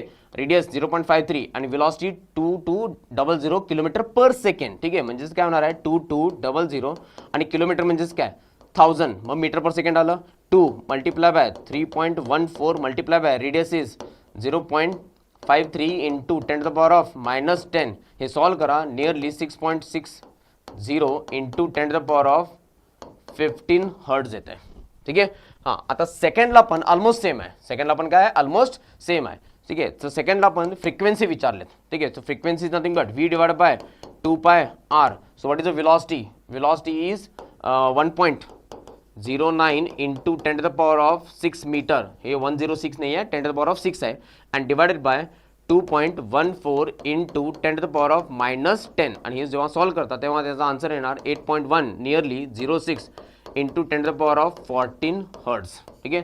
त्यामुळे बघू शकता हे फ्रिक्वेन्सी किंवा टाइम पिरियड या न्यूमेरिकलवरती बऱ्यापैकी प्रश्न विचारले. ओके. नेक्स्ट बघू आपण. हां, energy of the electron in the nth orbit. ठीक आहे. हां, तर हा एक इम्पॉर्टंट प्रश्न आहे. त्याच्यामध्ये काय विचारले, जसं radius of the nth orbit झालेला आहे तसं इलेक्ट्रॉन हा ऑर्बिटमध्ये फिरतोय. मग ऑर्बिटमध्ये फिरत असेल तर त्याला एक पर्टिक्युलर एनर्जी असणार आहे, potential energy plus kinetic energy. ठीक आहे. तर हे आपण इक्वेशन आपण डिराईव्ह करणार आहोत. ठीक आहे. तर आपल्याला माहिती आहे की ऑर्बिटमध्ये दोन्ही एनर्जी असतात. त्यामुळे total energy is nothing but kinetic energy plus potential energy. ठीक आहे. हां, तर याला आपण इक्वेशन 1 मानू. तर कायनेटिक एनर्जीचा फॉर्म्युला काय असतं, ½ mv². ठीक आहे. आणि आपल्याला माहिती आहे की सेंट्रिपिटल फोर्स आपण इक्वेशन डिराईव्ह करताना कोणतं रेडियसचं तिथे काय म्हटलं होतं, centripetal force must be balanced with what kz² divided by what r². ठीक आहे. मग इथून आपल्याला v² जर बाहेर घेतलं, ठीक आहे, it becomes what kz² divided by m into r. r. आता हे v² इथं प्लेस करा. So k is nothing but ½ m. ठीक आहे. So kz² divided by m into r. ठीक आहे. m cancel out. So what is the kinetic energy? It becomes what? kz² divided by 2r. Divided by what? 2r. Similarly आता potential energy काय असणार आहे, ठीक आहे, म्हणजे इलेक्ट्रॉन आणि प्रोटॉन हे दोन्ही आहेत चार्ज. त्यामुळे त्यांच्याकडे जे पोटेन्शियल एनर्जी असणार आहे ते -kz² divided by what r. Divided by what r. हा फॉर्म्युला माहिती आहे कसा आलेला आहे. पोटेन्शियलचा फॉर्म्युला काय असतो, Q1 Q2 divide by r. मग Q1 म्हणजेच काय Ze, Q2 म्हणजेच काय इलेक्ट्रॉन E, तो Ze multiply by E Ze². ठीक आहे. डायरेक्टली लिहिलेलं आहे. हां, मग आता आपल्याला काय करायचं आहे, total energy is nothing but k plus you. So total energy is nothing but k plus you. मग कायनेटिक एनर्जी किती आहे, kze² divided by 2r minus kze² divided by what r. ठीक आहे. आणि याला जर सॉल्व केल्यानंतर -kze² divided by 2r. Correct. Okay. हां, तर हे टोटल एनर्जी. पण आपण जर समजा केचं व्हॅल्यू जर प्लेस केलं, k is nothing but 1/4πε0 and then रेडियसचे इक्वेशन काय आहे, n² h² divided by πmze². अच्छा, हे व्हॅल्यू जर इथं आपण प्लेस केलं, so energy in the nth orbit is nothing but the what -mz²e² divided by 8ε0² n² h². Okay. हां, थोडंसं हे प्लेस करा आणि थोडे बहुत टर्म्स काय होतात, कॅन्सल होतात आणि तुम्हाला हे इक्वेशन भेटून जाईल. ठीक आहे. आता याच्यामध्ये बघितला energy in the nth orbit, energy in the nth orbit is inversely proportional to what n². Inversely proportional to what n². ठीक आहे. आणि mass of the electron Z is nothing but 1 and charge on the electron ε0 ची value h is Planck's constant. हे सगळे value place केल्यानंतर, ठीक आहे, so putting all the constant,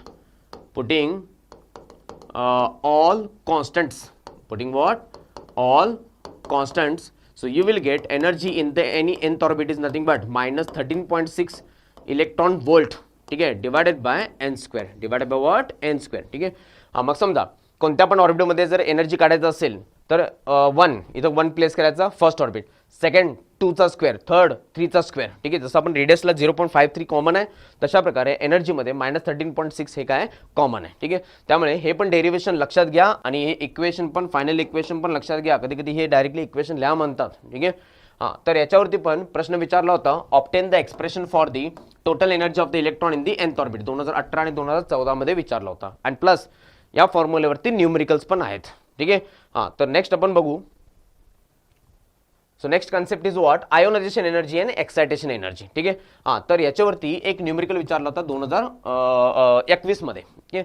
तर आयोनायझेशन एनर्जी म्हणजेच काय, it is nothing but the exactly opposite to binding energy. ठीक आहे. तर आयोनायझेशन एनर्जी म्हणजे काय, energy required to remove the electron from any orbit and place at infinity. म्हणजे हा समजा कोणता पण ऑर्बिट असेल तर या ऑर्बिटमधून इलेक्ट्रॉनला कम्प्लिटली बाहेर काढण्यासाठी आणि तो फ्री करण्यासाठी म्हणजे त्याला इन्फिनिटीवरती ठेवावं लागणार, आणि इन्फिनिटीवरती एनर्जी काय असते, 0. हां, मग जी एनर्जी आपण सप्लाय करतो त्याला आपण काय म्हणतो, आयोनायझेशन एनर्जी.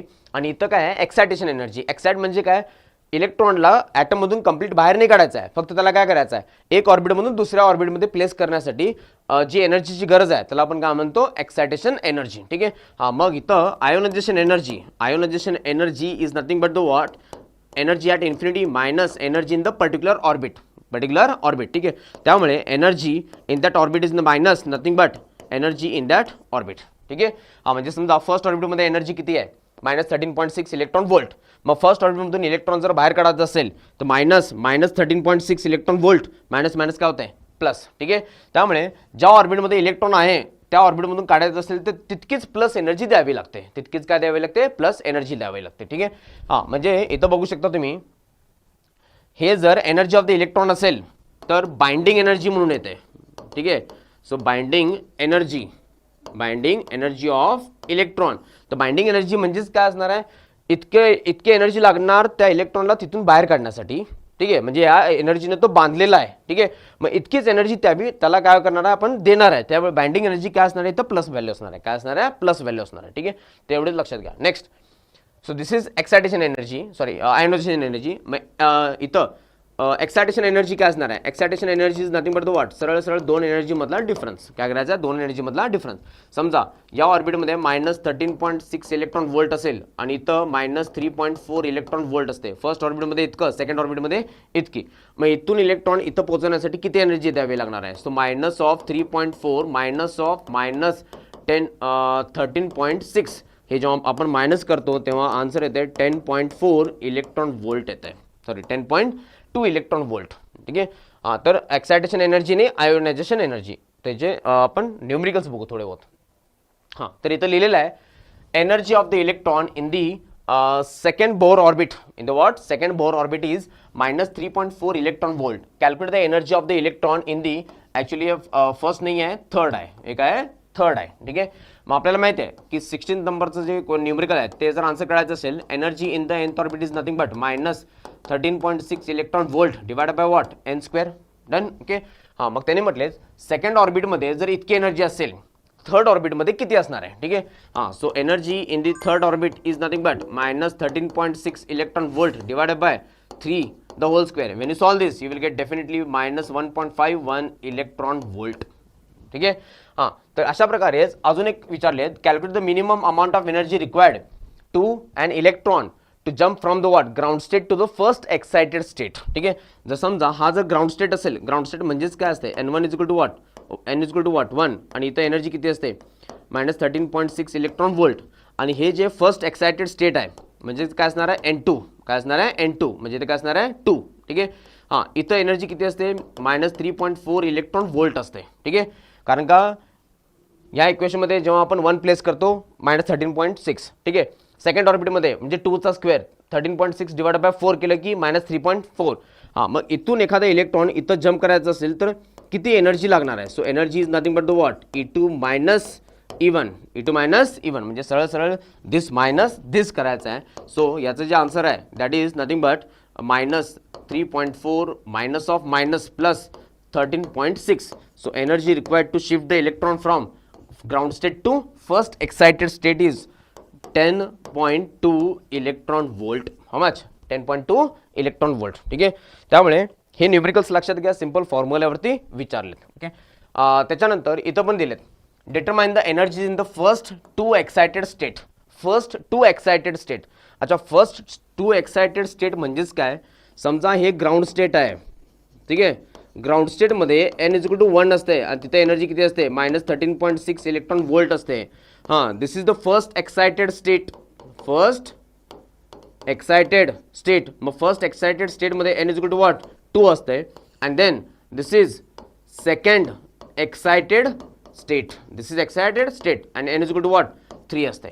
मग सेकंड ऑर्बिटमध्ये आणि थर्ड ऑर्बिटमध्ये एनर्जी काढा म्हटलेत. मग त्याच्यासाठी फॉर्म्युला सिंपल आहे. ठीक आहे, energy in the any orbit is nothing but En is equal to what 13.6 electron volt divide by n square. So energy in this first excited state. मग first excited state म्हणजे काय, second orbit. ठीक आहे, minus 13.6 electron volt divide by 2 square, it becomes what minus 3.4 electron volt येते. ठीक आहे, and then second excited state म्हणजे third येते. ठीक आहे, minus 13.6 electron volt divide by 3 the whole square. ठीक आहे, if is all this you will get 1.51 electron volt. Okay, तर हे न्यूमेरिकल्स लक्षात घ्या. इथं इयर्स लिहिले 2020 मध्ये विचारले, 2021 मध्ये, आणि हा तुमचा टेक्स्टबुक मधला न्यूमेरिकल आहे. Okay, next one.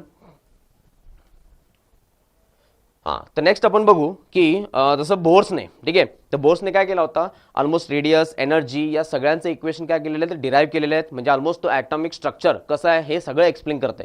ठीक आहे, पण थॉम्सन आणि आपण जर बघितलं तर रदरफोर्ड्स यांनी एक गोष्ट एक्सप्लेन नाही केली, ते म्हणजे काय, स्पेक्ट्रल सिरीज, की ॲटममधून लाईट कसे बाहेर पडतात. ठीक आहे, तर त्याच्यासाठी इथं एनर्जी लेवल्स डायग्राम किंवा spectral series in hydrogen atom. Spectral series in what, hydrogen atom. ठीक आहे, तर इथं बघू शकता की डिफरंट स्पेक्ट्रल सिरीज असतात. ठीक आहे, म्हणजे काय, when the electron jump from any higher orbit to only first orbit, तेव्हा जो लाईट बाहेर पडतो त्या लाईटला आपण काय म्हणतो, लायमन सिरीज. मग लायमन सिरीजला N1 काय असते 1, N2 काय असते 2, 3, 4, 5, 6 अशा प्रकारे. आणि हे लायमन सिरीज जे बिलॉंग करते ते मायक्रोवेव्ह म्हणजे इलेक्ट्रोमॅग्नेटिक वेव्हच्या अल्ट्राव्हायोलेट रिजनमध्ये बिलॉंग करते.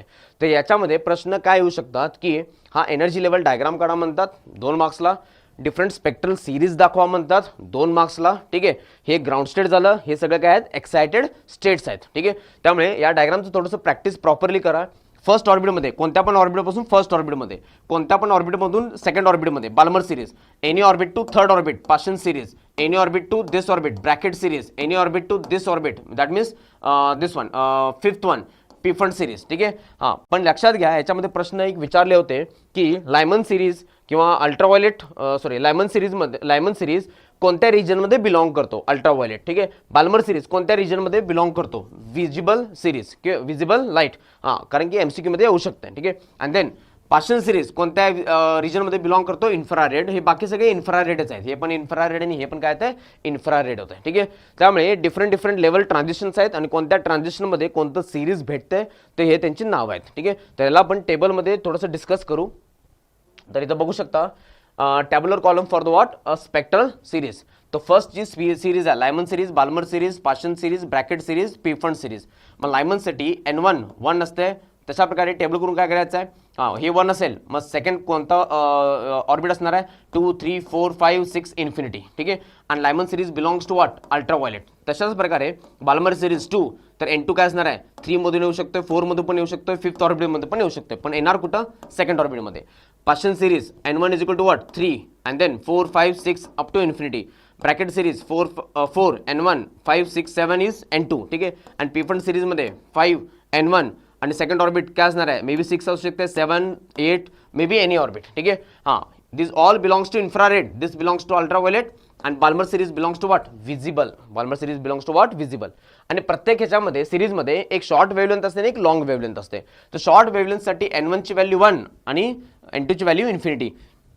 मग इथं सरळ काय करायचं, 1, 2, 3, 4, 5 आणि infinity infinity infinity infinity infinity. ठीक आहे, तशा प्रकारे लॉंगेस्ट वेवलेंथ कधी असते, जेव्हा एखादा इलेक्ट्रॉन 2 पासून 1 पर्यंत येतोय. ठीक आहे, लायमन सिरीजमध्ये 3 पासून 2 मध्ये येतोय, कोणत्या, बाल्मर सिरीजमध्ये. ठीक आहे, 4 पासून 3 मध्ये येतो तेव्हा पाशन सिरीज होते. ठीक आहे, तर याच्यामधून वेवलेंथ काय असते, लॉंग असते. म्हणजे शॉर्ट वेवलेंथ म्हणजेच काय, शॉर्ट वेवलेंथ म्हणजे अशा प्रकारे. ठीक आहे, आणि लॉंगेस्ट वेवलेंथ म्हणजेच काय, हे अशा प्रकारे येणार आहे. ठीक आहे, मग कोणत्या ट्रान्झिशनमध्ये लॉंगेस्ट आणि शॉर्टेस्ट असते. शॉर्ट म्हणजेच काय, N2 नेहमी इन्फिनिटी असणार आहे आणि N1 काय असणार आहे, त्याचे रिस्पेक्टिव्ह फर्स्ट ऑर्बिट. ठीक आहे, आणि लॉंगेस्ट म्हणजेच काय असणार आहे, सिक्वेन्स वाईज, म्हणजे 1 आणि 2, 3 आणि 4, 4 आणि 5 या प्रकारे. ठीक आहे, हां, तर इथं प्रश्न बघू शकता तुम्ही 2022ला पण विचारलेत आणि 2023ला पण विचारलेत, depending on the what this one. ठीक आहे, हां, पण त्याच्या अगोदर आपण त्याचं जे इक्वेशन आहे ते इक्वेशन आपण डिराईव्ह करायचं आहे.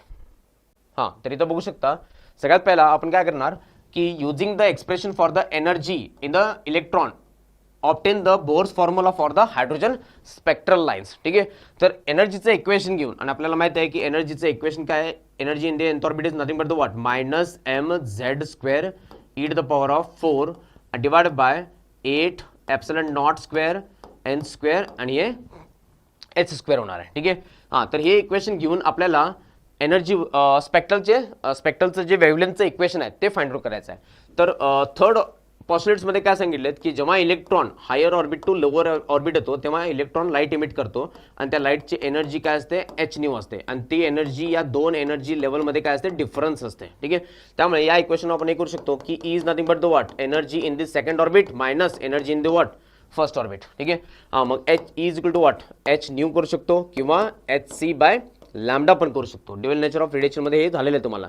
अच्छा, E two means what minus M Z square E to the power of 4 divided by 8 epsilon not square. आता ई टू म्हणजे काय, N two, any higher orbit, असं नाही की second orbit, any higher orbit N two square and H two H square. ठीक आहे, अच्छा, हे मायनस आहे पण एनर्जी काय, minus minus minus plus M Z square E to the power of 4 divided by 8 epsilon not square हे n1 square any lower orbit H square. ठीक आहे, आता याच्यामध्ये जर मी कॉमन घेतलं एच सी बाय लॅम्डा, ठीक आहे, आणि हे टर्म इकडं या बाजूला शिफ्ट करा आणि हे टर्म या बाजूला करा म्हणजे प्लस होत आहे. ठीक आहे, तर याच्यामधून M Z square E to the power of 4 common आहे. ठीक आहे, 8 एप्सिलॉन नॉट पण कॉमन आहे आणि एच स्क्वेअर पण कॉमन आहे. फक्त इथं काय n1 square minus 1 upon n2 square, 1 upon what n2 square. ठीक आहे, now if you take this, आपल्याला काय वेव्हलेंथ पाहिजेत ना. ठीक आहे, त्यामुळे 1 upon lambda is nothing but, आता हे एच सी पण काय होणार, मल्टिप्लाय होणार. So it becomes what M Z square E to the power of 4 divided by 8 epsilon not square H cube C आणि हे bracket into 1 upon n1 square minus 1 upon n2 square. ठीक आहे, हां, तर या ब्रॅकेटला एक कॉन्स्टंट म्हणतो आपण, त्याला काय म्हणतो, रिडबर्ग कॉन्स्टंट म्हणतो. 1 upon R 1 upon n1 square minus 1 upon n2 the whole square. So this is the formula for the what wavelength associated with the what any transition. Now where r is nothing but Rydberg constant म्हणजे r हे bracket आहे आणि त्याची value 1.097 into 10 to the power of 7 per meter येते. So this is the value for the what Rydberg constant. ठीक आहे, त्यामुळे कोणता पण इलेक्ट्रॉन जर कोणत्या पण ऑर्बिटमधून येत असेल तर त्याचं वेव्हलेंथ आपण इझिली फाइंड आउट करू शकतो बाय युजिंग दिस इक्वेशन. ठीक आहे, and then wave number, if you consider wave number formula, त्याच्यामध्ये कधी कधी वेव्ह नंबर पण विचारतात. And that wave number we will consider N is nothing but the reciprocal of the wavelength, reciprocal of the what wavelength. Okay, हां, तर हे एक derivation आहे स्पेक्ट्रल सिरीजचं. हां, त्याच्यानंतर आपण बघू की याच्यामध्ये क्वेश्चन्स विचारले होते.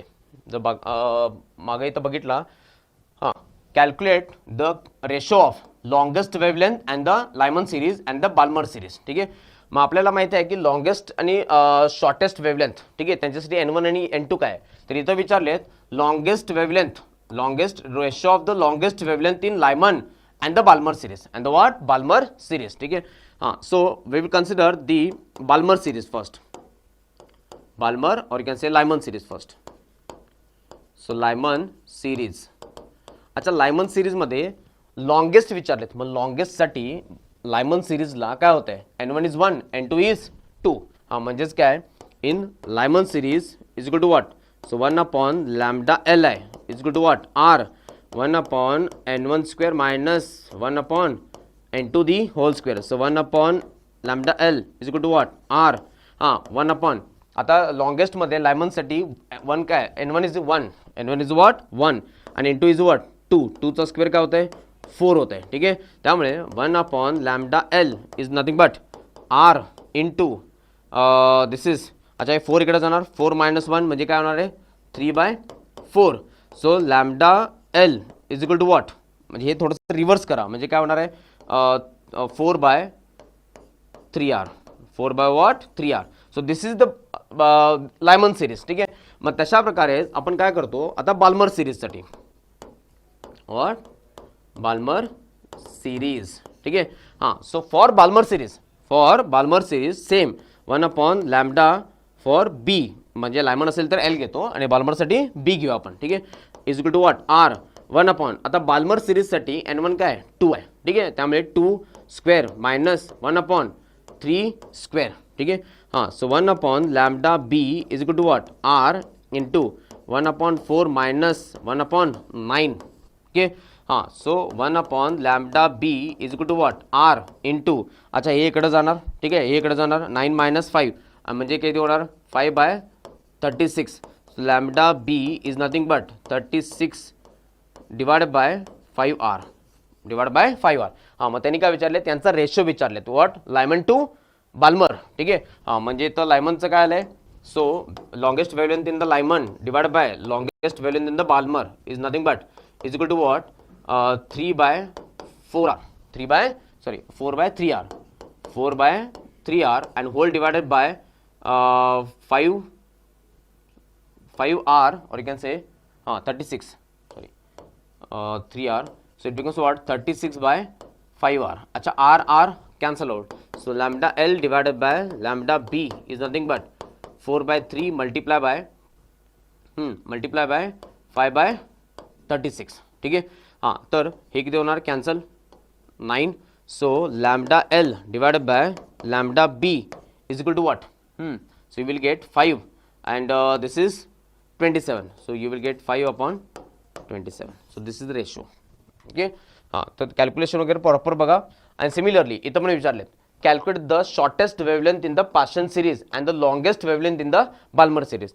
So shortest wavelength in the Paschen series हा फॉर्म्युला आहे, पण पाशन सिरीजला N1 शॉर्टेस्ट वेवलेंथ 3 आणि इन्फिनिटी, मग इन्फिनिटी जिथं असते तिथे 0 मेन्शन करायचं आहे. ठीक आहे. हां, आणि त्याच्यानंतर longest wavelength in the Balmer series, longest wavelength in the Balmer series आपण ऑलरेडी काढलेलं आहे. ठीक आहे. ते किती येते 4/3r. ओके. तर या प्रकारचे न्यूमेरिकल्स विचारतात, त्यामुळे हा टेबल परफेक्टली रटून घ्या. ओके. नेक्स्ट इज आपण हे बघितलं स्पेक्ट्रल सिरीज. हां, तर सेम इथं पण आहेत बघा क्वेश्चन्स. ठीक आहे. सो 2024 मध्ये पण विचारलेत and this is solve numerical number 15.4. ठीक आहे. तसं मी म्हटलंय, calculate the wavelength of the first 3 lines in the Paschen series of hydrogen atom and calculate the wavelength of the first 2 lines in the Balmer series. ठीक आहे. हां, तर Balmer series म्हणजेच काय, N1 is equal to what 1 असते, sorry Lyman series, आणि Balmer series म्हणजे काय असते, N1 इज इक्वल टू 2 असते आणि N2 is equal to what 3, 4 आणि 5. मग इथं म्हटलेच फर्स्ट 2 लाईन्स, मग फर्स्ट 2 लाईन्स म्हणजेच कोणतं 3 आणि 2, 4 आणि हे. ठीक आहे.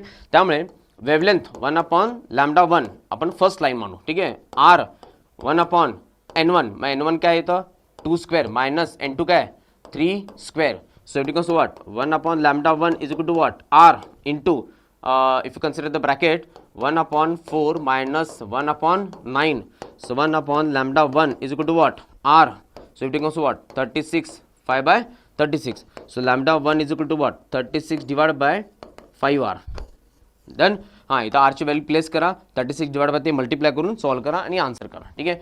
हां, हे झालं फर्स्ट लाईन. आता सेकंड लाईनसाठी 1/λ2 is nothing but r 1/n1 square minus 1/n2 square. हां, हे कुठलं आहे, बाल्मर सिरीजमध्येच सुरू आहे. ठीक आहे. बाल्मर सिरीज म्हणजे सेकंड लाईन म्हणजे काय होणार 4 आणि 2. ठीक आहे.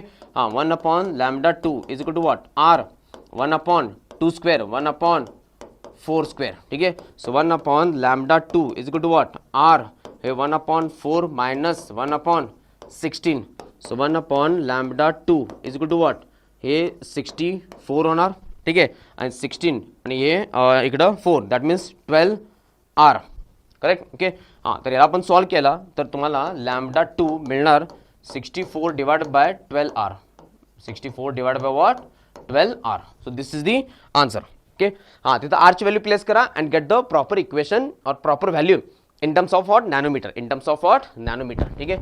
हां, तर इथं कॅल्क्युलेट द वेवलेंथ. आता सेकंड बघू शकता फर्स्ट 3 लाईन्स. मग फर्स्ट 3 लाईनसाठी पाशन सिरीजमध्ये म्हणतो. ठीक आहे. मग पाशन सिरीजसाठी N1 हे 3 असते आणि N2 is equal to what 4, 5, 6. मग फर्स्ट 3 सिरीज म्हटलेत, हां 4 आणि 5, 5 आणि 3, 6 आणि 3. ठीक आहे. या प्रकारे म्हणजे N1 N2 ते वेगळं होणार आहे. N1 फिक्स आहे, पण N2 4, N2 5, N2 6. या प्रकारे सॉल्व करा, r ची व्हॅल्यू प्लेस करा and get the answer. Okay. हां, तर हे आहे तुमचं लायमन सिरीज, बाल्मर सिरीज किंवा spectral सिरीजवरती numericals.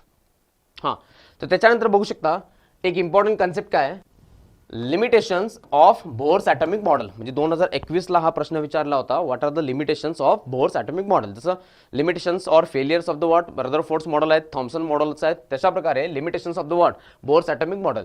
So it is only applicable for, आणि हे 2 मार्क्सला येऊ शकते, ठीक आहे. It is only applicable for the what hydrogen like atom, म्हणजे ज्यांच्या ऑर्बिटमध्ये एक इलेक्ट्रॉन आहे आउटर मोस्ट ऑर्बिटमध्ये, त्यालाच हे फक्त ॲप्लिकेबल येते थिरी, ठीक आहे. त्याच्यानंतर it could not explain the relative intensities of the same frequency spectral lines, ठीक आहे. तर कधी कधी काय होतंय, जो स्पेक्ट्रम मिळतो त्याच्यामध्ये अशी एक येलो लाईन असते आणि साईडला अजून एक येलो लाईन असते, पण या येलो लाईनची इंटेन्सिटी कमी आणि इथं काय असते, जास्त असते. तर हे कमी जास्त का, तर या प्रकारे त्याचं एक्सप्लेनेशन बिलकुल नाही आहे, ठीक आहे. And then after this it could not explain the Zeeman effect and Stark effect. तर ॲक्च्युली होतं काय, एखादी लाईन असेल स्पेक्ट्रल लाईन, जेव्हा मॅग्नेटिक फील्ड आपण अप्लाय करतो तेव्हा हे स्पेक्ट्रल लाईन्स काय होतात, 2 लाईन्स होतात, म्हणजे एकाचे 2 होतात. इव्हन तो मॅग्नेटिक फील्डमध्ये पण एकाचे 2 होतात. जेव्हा मॅग्नेटिक फील्डमध्ये हे स्प्लिट होतात त्याला आपण झीमन इफेक्ट म्हणतो, आणि इलेक्ट्रिक फील्ड लाईन्समध्ये ही लाईन स्प्लिट होते त्याला आपण काय म्हणतो, स्टार्क इफेक्ट म्हणतो. मग अशा प्रकारे स्प्लिटिंग हे का होतं याचं एक्सप्लेनेशन बिलकुल या कन्सेप्टमध्ये नाही आहे, ठीक आहे. So these are the what some failures, ठीक आहे. आता त्याच्यानंतर अजून एक इम्पॉर्टंट कन्सेप्ट काय आहे, de Broglie explanation for the Bohr's second postulates. Bohr's second पॉस्ट्युलेट्सने काय म्हटलंय, अँग्युलर मोमेंटम एका ऑर्बिटमध्ये हे फिक्स असते किंवा क्वांटाइज्ड असते. ते किती असते, L is equal to what mvr is equal to what ns divide by 2π, ns divide by what 2π, ठीक आहे. मग यानुसार हे ns डिवाइड बाय 2π का असते, हे याचं एक्सप्लेनेशन बोर्सनं दिला नाही आहे, तर डी ब्रॉग्लीनं आपल्या वेव्हलेंथच्या कन्सेप्टमधून दिलेलं आहे, ठीक आहे.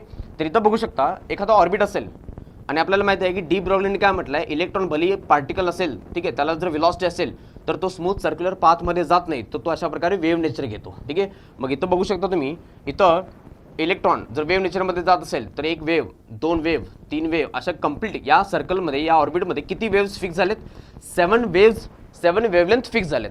हां, म्हणजे ज्या ठिकाणी अशा प्रकारे 7 वेव्स 8 वेव्स 9 वेव्स 10 वेव्स म्हणजे असं इंटिग्रल मल्टिपलमध्ये असते, त्या ठिकाणीच फक्त इलेक्ट्रॉन फिरू शकतो. त्याच्या साईडला मी अजून एक डायग्राम काढलाय, तर या ऑर्बिटमध्ये 5.5 वेव्स फिक्स झालेत, 5.5 वेव्स. इथं बघा, इथं 5 कंप्लीट झालेत, परत हा हाफ इकडे मॅच होत नाही आहे, म्हणजे या ऑर्बिटमध्ये इलेक्ट्रॉन फिरत नाही आहे, ठीक आहे. हां, पण मल्टिपल कसं पाहिजेत, 1 lambda 2 lambda 3 lambda 4 lambda 5 lambda अशा प्रकारे n लॅम्बडापर्यंत जायला पाहिजे, ठीक आहे. हां, मग इथं करू शकतो आपण, हे जे सर्कल आहे त्याचं रेडियस r असेल, मग त्याचं सर्कम्फरन्स आणि या सगळ्या वेव्ह जी लेंथ आहे ती लेंथ काय असणार आहे, सेम असणार आहे. मग circumference 2πr is equal to what, n lambda बरोबर असणार ना, कारण की हे 1 lambda 2 lambda 3 lambda 4 lambda 5 lambda सगळे लॅम्बडा मिळून जे सर्कल मिळणार आहे त्या सर्कलची लेंथ आणि हे वेव्हलेंथची जी लेंथ आहे टोटल ती काय असणार आहे, सेम असणार आहे. तर इथून आपण वेव्हलेंथ बाहेर काढू, wavelength is equal to what, it becomes what 2πr divided by n येते, ओके. हां, त्याच्यानंतर फ्रॉम डी ब्रॉग्ली कन्सेप्ट, ठीक आहे. So after this you will get the what de Broglie. तर डी ब्रॉग्लीने काय म्हटलं आहे, h डिवायडेड बाय mv असते. कोणता पण पार्टिकल जर व्हेलॉसिटीमध्ये असेल त्याचा मास m असेल तर त्याला वेव्हलेंथ इतकी असणार आहे, ठीक आहे. आता याच्यामुळे वेव्हलेंथ आणि ह्या इक्वेशनमुळे वेव्हलेंथ दोन्ही काय सेमच असतात, त्यामुळे आपण काय करू, इक्वेट करू, ठीक आहे. So if you equate this 2πr divided by n is equal to what, h divided by mv. आता हे mv इकडे घ्या आणि n तिकडे घ्या आणि हे r इथंच राहू दे, ठीक आहे, आणि 2π खाली घ्यायचा आहे फक्त, ठीक आहे. mvr is equal to what, nh divided by 2π. मग mvr काय असते, angular momentum, that is nothing but nh divided by 2π, ठीक आहे. त्यामुळे हे एक इक्वेशन इंपॉर्टंट आहे, लक्षात घ्या. याच्यावरती पण न्यूमेरिकल्स विचारू शकतात, फर्स्ट ऑर्बिटमध्ये सेकंड ऑर्बिटमध्ये, म्हणजे n चेंज होऊ शकते, ठीक आहे. सो तर हे पूर्ण तुम्हाला आज मी ॲटमबद्दल कम्प्लिटली सांगितलेलं आहे, ठीक आहे. त्याच्यानंतर आपण एक स्लाइड बघू, अजून काय बाकी आहे का, सो नॉट, ओके. हां, तर ठीक आहे. तर या प्रकारे हे तुम्ही सगळं प्रॉपरली प्रॅक्टिस करा. न्यूमेरिकल्स पण सांगितले आहेत, डेरिव्हेशन, एनर्जीचं डेरिव्हेशन, रेडियसचं डेरिव्हेशन आहे. त्याच्यानंतर बोर्स ॲटॉमिक पॉस्ट्युलेट्स, त्याच्यावरती पण भरपूर न्यूमेरिकल्स किंवा प्रश्न विचारलेत. Rutherford's alpha particle scattering experiment, ठीक आहे. तर होप की तुम्हाला हे सगळे समजलं असेल आणि व्हिडिओ पण आवडला असेल, तर 100% तुम्ही तुमच्या मित्रमैत्रिणींना पण शेअर करा, जेणेकरून त्यांचे पण मार्क्स चांगले येऊ देत, ठीक आहे. आणि लक्षात घ्या, जितके पण मी न्यूमेरिकल्स इथं सॉल्व केलेले आहेत किंवा तुमच्या टेक्स्टबुकमधले घेऊन न्यूमेरिकल सॉल्व केले आहेत, ते न्यूमेरिकल्स कन्फर्म तुम्ही प्रॅक्टिस करूनच ठेवा, ठीक आहे. कारण की बोर्ड काय करणार आहे, त्यातूनच प्रश्न ते तिथं फिक्स करायला आहेत किंवा ते आहे तसं उचलून तिथे ठेवायला, फक्त नंबर वगैरे चेंज, ठीक आहे. त्यामुळे जे आपण इथं सांगतोय ते 100% येणार आहे आणि म्हणजे येणार आहे. ठीक आहे, तर हे लिहून घ्या तुम्ही आणि प्रॉपरली प्रॅक्टिस करा. व्हिडिओ थोडंसं स्लो करून पॉज करा, कारण का आपल्याला कमी टाईममध्ये हे पूर्ण कव्हर करायचं असते, म्हणून थोडंसं फास्ट पण असू शकतं. तर तुम्ही स्लो डाऊन करून तुम्ही हे ऐकू शकता किंवा पॉज करून पण रिवाईज करू शकता. ठीक आहे, तर भेटूया परत आपण पुढच्या चॅप्टरमध्ये. थँक्यू.